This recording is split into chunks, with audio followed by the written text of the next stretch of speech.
नमस्कार किसान भाइयों, डॉक्टर ग्रीन एग्रीकल्चर पर आप सभी का स्वागत है। आज की इस वीडियो में मैं आपको बताने वाला हूं एक ऐसे कीट के बारे में जो काफ़ी ज़्यादा खतरनाक हैं। अंदर ज़मीन के अंदर रहते हैं, ये सफ़ेद लट इसको बोलते हैं। मैं आपको बता देता हूं। ये जो हैं, ये आप देख सकते हैं, ये किसान भाइयों इसको बोलते हैं सफ़ेद लट, वाइट ग्रब भी बोलते हैं इसको। ये काफ़ी ज़्यादा अगर कोई फसल को नुकसान पहुंचाती हैं चुपके से, तो वो है सफ़ेद लट। ये क्या करती हैं, ये ज़मीन के अंदर रहती हैं और ज़मीन के अंदर से ये जो जड़ें रहती हैं अपनी फसलों की, और सारी फसलों के अंदर ये नुकसान पहुंचाती हैं। मेनली जो मूंगफली हो गई, अपने मक्का हो गई और उड़द, मूंग, इसके अलावा जो सब्जी वाली फसलें हैं उसके अंदर भी ये काफ़ी ज़्यादा नुकसान पहुंचाती हैं। जैसे मिर्च हो गई, टमाटर हो गई, बैंगन हो गया। तो इसके कंट्रोल सबसे पहले अपन बात करेंगे कि ये अटैक कहाँ करती हैं। उन खेतों में जहाँ पर ऑर्गेनिक मैटर ज़्यादा हो। अपन बात करें नॉर्मल तो जहाँ पर अपन देसी खाद डालते हैं जिन खेतों में, उन खेतों के अंदर ये सफ़ेद लट ज़्यादा अटैक करती हैं। मेनली जहाँ पे कच्चा बिना सड़ा हुआ अगर अपन खाद डाल रहे हैं तो वहाँ ये ज़्यादा अटैक करेगी। अगर अपन अच्छा सड़ा हुआ खाद डाल रहे हैं तो इसका प्रभाव कम रहता है। अब अपन सीधे पॉइंट पे आते हैं, इसका नियंत्रण किस प्रकार करें। तो नियंत्रण के लिए अपने को एक चीज़ तो ये ध्यान रखनी है कि अच्छा सड़ा हुआ खाद इस्तेमाल करें, और दूसरी चीज़ अपने को केमिकल्स अप्लाई करने पड़ेंगे। और केमिकल्स कौन कौन से करने हैं वो मैं आपको बताता हूँ।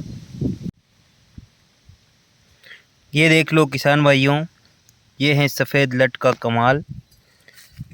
और जहाँ पर अपन, जैसे ये क्यारा है एक, जहाँ पर भी मैं खोद के देख रहा हूँ, हर स्क्वायर फीट के ऊपर एक कीड़ा मिल रहा है मुझे। ये देखो, एक ये है, ये देख सकते हो आप, एक ये है,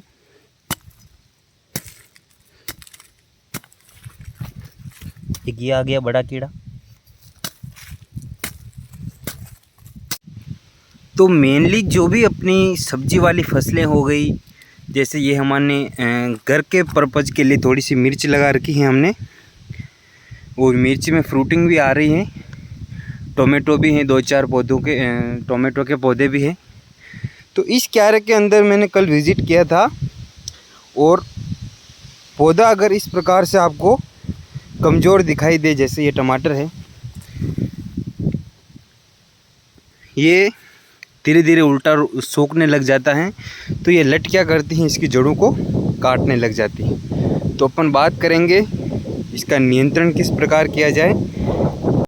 तो पहला जो तरीका है इस कीट के नियंत्रण का, वो है अपने क्लोरोपाइरीफॉस नाम से जो कीटनाशक आता है, क्लोरोपाइरीफॉस 20 cc, उसको अपने को 4 लीटर प्रति हेक्टेयर की दर से लेना है, अप्लाई करना है। और 100 किलोग्राम सूखी रेत के ऊपर उसका स्प्रे करके, और उस रेत को अपने को खेत में ब्रॉडकास्ट कर देना है। उससे क्या होगा, जैसे ही वो तत्व घुल के ज़मीन के अंदर जाएगा और इस कीड़े के ऊपर नर्व सिस्टम में और स्किन में एंटर होके और इसको ख़त्म कर देगा। और अगर दूसरे अपन कंटेंट में जाएं तो सबसे अच्छा इसका एक कंट्रोल माना जाता है फिप्रोनिल नामक जो कीटनाशक आता है। फिप्रोनिल 40% प्लस इमिडाक्लोप्रिड 40%, इन दोनों का एक मिक्स कंटेंट आता है। वो इसके अंदर काफ़ी ज़्यादा अच्छा रिजल्ट देता है। ये फिप्रोनिल और इमिडाक्लोप्रिड हैं, इसको अपने को जड़ों में ड्रेंचिंग करनी पड़ेगी इसकी। अगर इस प्रकार खड़ी फसल के अंदर भी अपने को अगर इसका कीट का प्रकोप दिखाई दे, तो अपन एक चीज़ क्विनोलफॉस 25 EC का खड़ी फसल में भी मिट्टी में मिलाकर, सूखी मिट्टी में मिलाकर अप्लाई करें और हल्की सी सिंचाई कर दें, ताकि ये जो दवाई है ये अपने घुलकर ज़मीन के अंदर चली जाए और इस कीट का खात्मा कर सकें।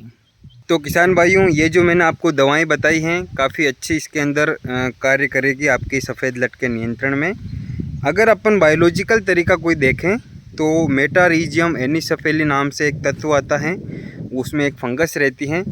वो फंगस क्या करती है कि वो फंगस इस कीट के ऊपर नर्व सिस्टम पर अटैक करती हैं और कीट को ख़त्म कर देती हैं।